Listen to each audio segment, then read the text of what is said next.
গ্রামের দিকে যারা সরকারি চাকরি করেন তার স্ত্রী এইটা কি আবেদন করতে পারবেন অন্নপূর্ণা যোজনায়?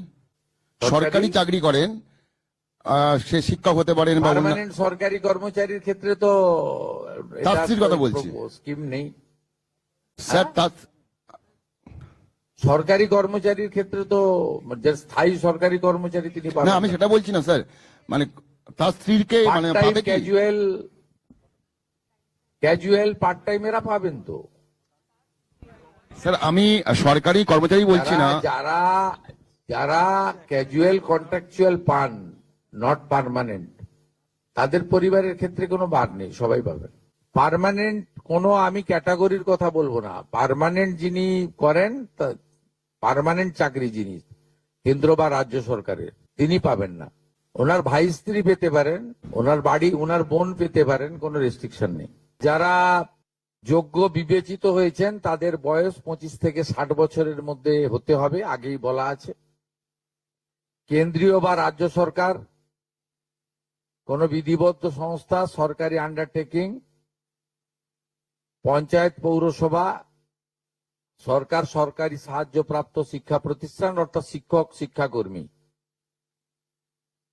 স্থায়ী সরকারি চাকরিতে নিযুক্ত থাকেন বা পেনশনার্স আসবে না যেহেতু 60 ঊর্ধ্ব, এটা ইরেলিভেন্ট, এরা এই বেনিফিটের মধ্যে পড়ছেন না।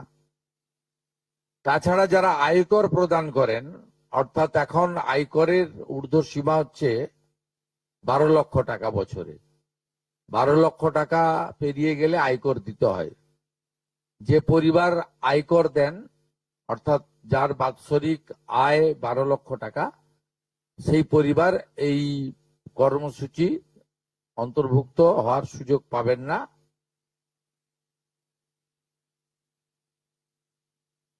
এবং যে মহিলা নিজে 10,000 টাকার বেশি নিজে উপার্জন করেন মাসে, তাকেও এর বিবেচনার মধ্যে প্রাথমিকভাবে আনা হয়নি। কিন্তু এক্ষেত্রে যারা ক্যাজুয়াল কন্ট্রাকচুয়াল, মানে বাড়ির পুরুষ মানুষরা, তাদের বাড়ির পরিবারের স্ত্রী বা অন্যরা বিবেচিত হবেন। যদি কোনো মহিলা, এটা একটি নারী অর্থনৈতিক সশক্তিকরণের স্কিম, সেক্ষেত্রে যিনি সরাসরি নিজে 10,000 টাকার বেশি উপার্জন করেন তাকে বিবেচনা করা হবে না।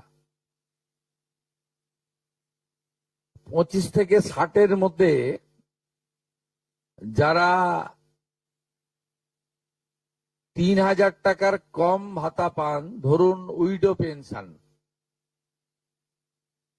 1,500 টাকা এই মাস থেকে হয়েছে, গত মাস পর্যন্ত ছিল 1,000 টাকা, তাদেরকে হায়ারটা দেওয়া হচ্ছে, 3,000 টাকাটাই দেওয়া হচ্ছে অন্নপূর্ণা যোজনাতে।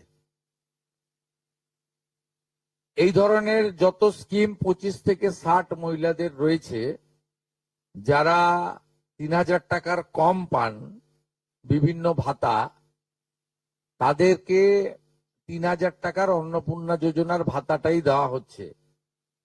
যারা